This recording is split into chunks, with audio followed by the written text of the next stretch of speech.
गुरुदेव, हम सभी जानते हैं कि कृष्ण का जन्माष्टमी का जो पर्व होता है बहुत हर्षोल्लास के साथ मनाया जाता है, लेकिन बहुत कम लोग इस बात को जानते हैं कि कृष्ण तत्व का महत्व क्या है और जान भी कैसे सकते हैं जब तक कि उसको पूरी तरीके से डिफाइन ना किया जाए, परिभाषित ना किया जाए। मैं आपसे जानना चाहूँगी कि वास्तविक रूप से कृष्ण तत्व का क्या महत्व है। कृष्ण जन्माष्टमी के शुभ पावन अवसर पर आज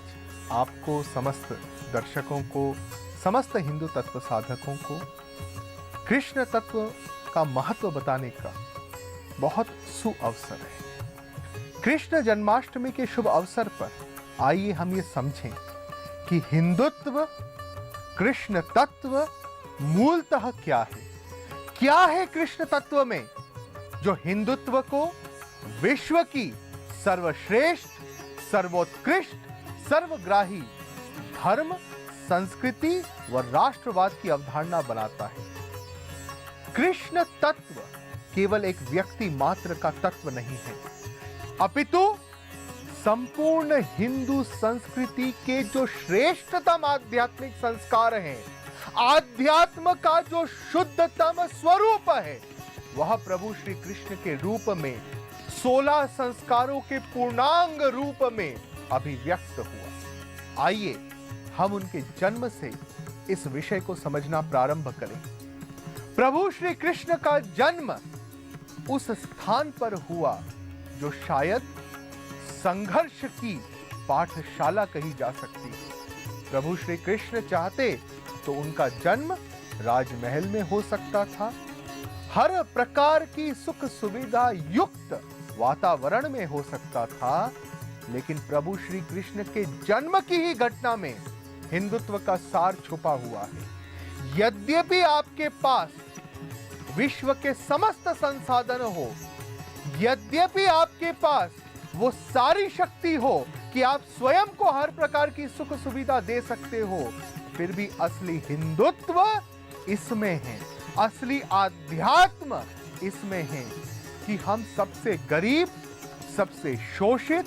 सबसे क्षुधित व्यक्ति जिस वातावरण में जीवित है उसको जाने और जानकर उस वातावरण में उन्नत अवस्था लाए। कंस के व्याभिचारी, दमनकारी साम्राज्य में जहां उसका व्याभिचार, अनाचार चरम पे था, उसके कारावास में प्रभु श्री कृष्ण का जन्म हुआ।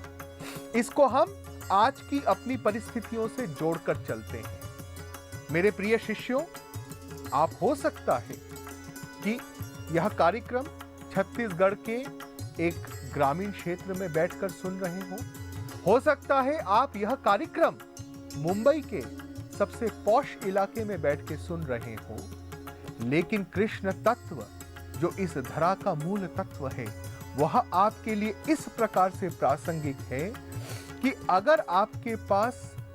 इस संसार की सारी सुख सुविधाएं हो और आपको राष्ट्र धर्म की चिंता करने की आवश्यकता महसूस न होती हो, तो आप कृष्ण से ये सीखें। या अगर आप एक ऐसे ग्रामीण क्षेत्र में हैं जहां सुख सुविधाएं नहीं पहुंची हैं, जहां सूचना की कमी के कारण आपको जीवन में विकास के अवसर अवरुद्ध होते हैं, तो निराश मत होइए। श्री कृष्ण के जीवन से यह प्रेरणा लीजिए कि जितने महान जीवन हुए, जितने श्रेष्ठ साधक जीवन हुए, उन्होंने जानबूझकर, स्वेच्छा से, स्वविवेक से, संघर्ष से अपनी जीवन यात्रा, अपनी साधना यात्रा प्रारंभ की। प्रभु श्री कृष्ण की जीवन यात्रा कारावास से प्रारंभ हुई और उन्होंने अपने जन्म में ही यह संदेश दिया कि संघर्ष ही जीवन का सौंदर्य है। इस तत्व ज्ञान को गहरे में समझिएगा। ये केन उपनिषद में भी इसी रूप में अभिव्यक्त हुई कि जो मनुष्य संघर्ष और तप से बचने की कोशिश करता है, उसका जीवन पशुवत होता है और उसको कोई भी व्याभिचारी, अनाचारी कभी भी दबा दे। लेकिन जिस मनुष्य का जीवन गुरु गोविंद सिंह जैसा इतना बलिदानी हो कि वो प्रभु श्री कृष्ण के समान जीवन ही कारावास से प्रारंभ करे, जीवन ही संघर्ष रूपी रण धर्म साधना से प्रारंभ करे, उसको कौन कंस दबाएगा, उसको कौन पूतना दबाएगी। इसलिए मेरे शिष्यों, चाहे आप दिल्ली में सबसे पौष क्षेत्र, सबसे समृद्ध क्षेत्र में बैठकर इस तत्व को सुन रहे हो, या छत्तीसगढ़, झारखंड के सबसे अविकसित ग्रामीण क्षेत्र में, जहां शायद आपको शिक्षा के भी उचित अवसर उपलब्ध नहीं है, वहां बैठकर यह सुन रहे हैं, इस बात को सुने कि आज कृष्ण जन्माष्टमी के दिन कृष्ण तत्व आप में से अभिव्यक्त होगा, अगर आप ये संकल्प ले लें कि हम राष्ट्र के जो सबसे अविकसित, सबसे शोषित क्षेत्र हैं, उनकी समग्र साधना करके वहां से अपने जीवन का निर्माण करेंगे, वहां से राष्ट्र का निर्माण करेंगे। आने वाले समय में भारत के विकास केंद्र झारखंड, छत्तीसगढ़ से निकले, मध्य प्रदेश, बिहार से निकले, हर प्रदेश के सबसे अविकसित जिले और सबसे अविकसित जिले के सबसे अविकसित ग्राम क्षेत्र से निकले। अगर इस संकल्प के साथ आप जीवन साधना का प्रारंभ करेंगे, संगठन साधना का प्रारंभ करेंगे, स्व व्यक्तित्व निर्माण का प्रारंभ करेंगे, तो जानिए कि आप स्वयं कृष्ण रूप लेकर इस युग में, इस समय भारत को पुनश्च राम राज्य जैसी महान आध्यात्मिक व्यवस्था दे सकते हैं।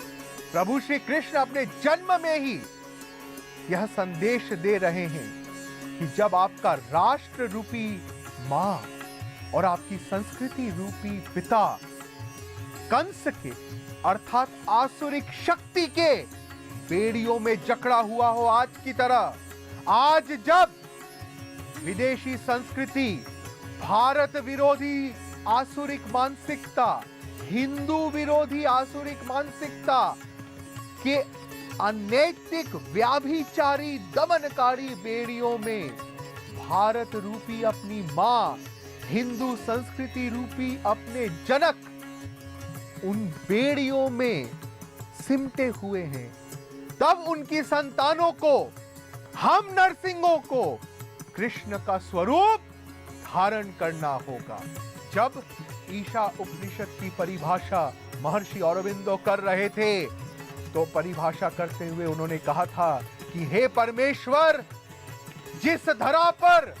उपनिषदों जैसे महानतम आध्यात्मिक तत्वों की अभिव्यक्ति हुई है, आज वो भारत विरोधी अंग्रेजों की मानसिकता, हिंदू विरोधी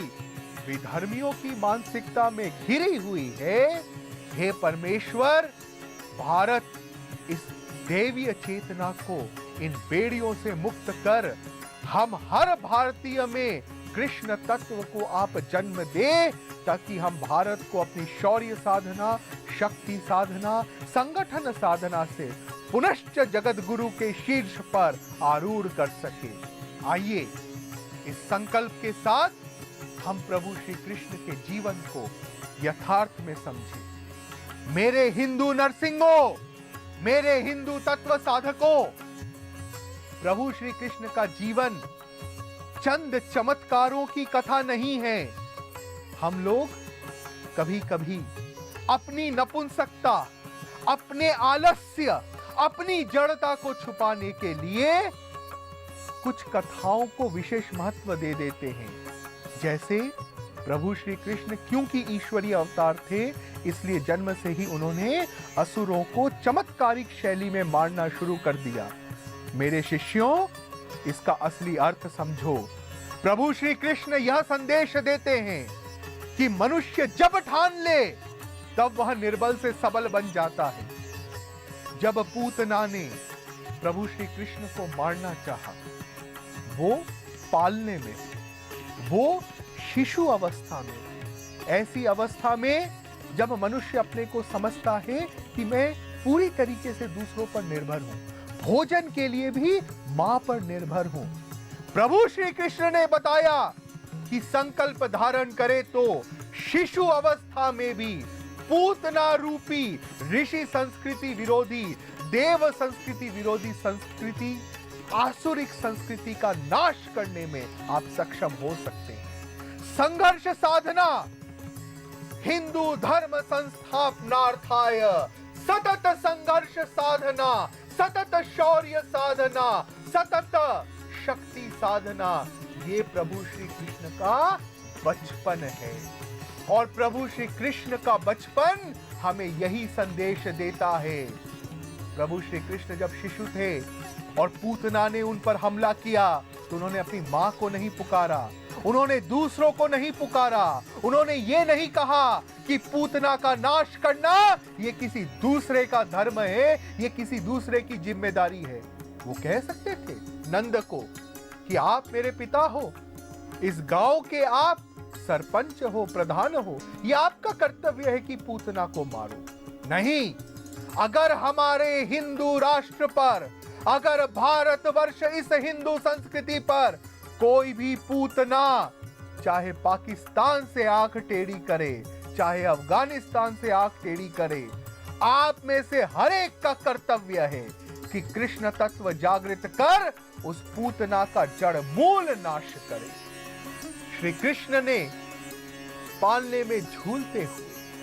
दुग्ध पान करते हुए समाज के विष को पिया। पूतना ने सोचा विष को पिलाकर कृष्ण को हम मार देंगे, अर्थात विपरीत परिस्थितियों का डर दिखाकर हिंदू संस्कृति के साधकों को हम डरा देंगे, स्वाभिमान विहीन बना देंगे, डिप्रेस्ड कर देंगे। लेकिन प्रभु श्री कृष्ण ने यह दिखाया कि हिंदू संस्कृति में वो क्षमता है कि न केवल हम तुम्हारा पूरा विष पी सकते हैं, अपितु विष के साथ पूरा आसुरिक रक्त पीकर तुम्हें जड़ मूल नष्ट भी कर सकते हैं। ये हर व्यक्ति जान ले कि भारत ये विश्व का आध्यात्मिक सिरमौर है। जो भारतवर्ष हिंदू संस्कृति पर आंख टेढ़ी करेगा, उस पूतना का न केवल विष पचाने में हम सक्षम है, अपितु उसके विष के साथ उसके आसुरिक रक्त को भी पूरा खींचकर उसको हम जड़ मूल मिटा देंगे। इस संकल्प के साथ मेरे नरसिंहों, मेरे शिष्यों,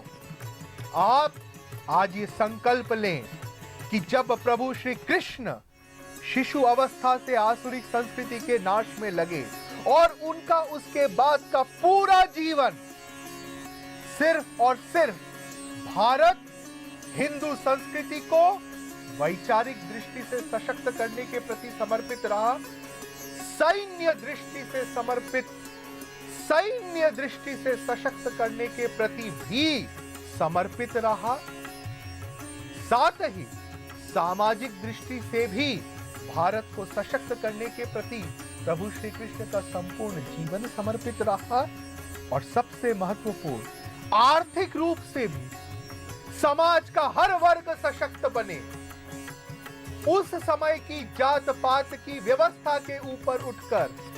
कृष्ण भक्ति को आधार बनाकर, हिंदू संस्कृति साधना को आधार बनाकर समस्त वर्गों को जोड़ते हुए एक अखंड परम तेजोमय आध्यात्मिक रूप से चैतन्य राष्ट्र निर्माण के प्रति प्रभु श्री कृष्ण का संपूर्ण जीवन आहुतित रहा।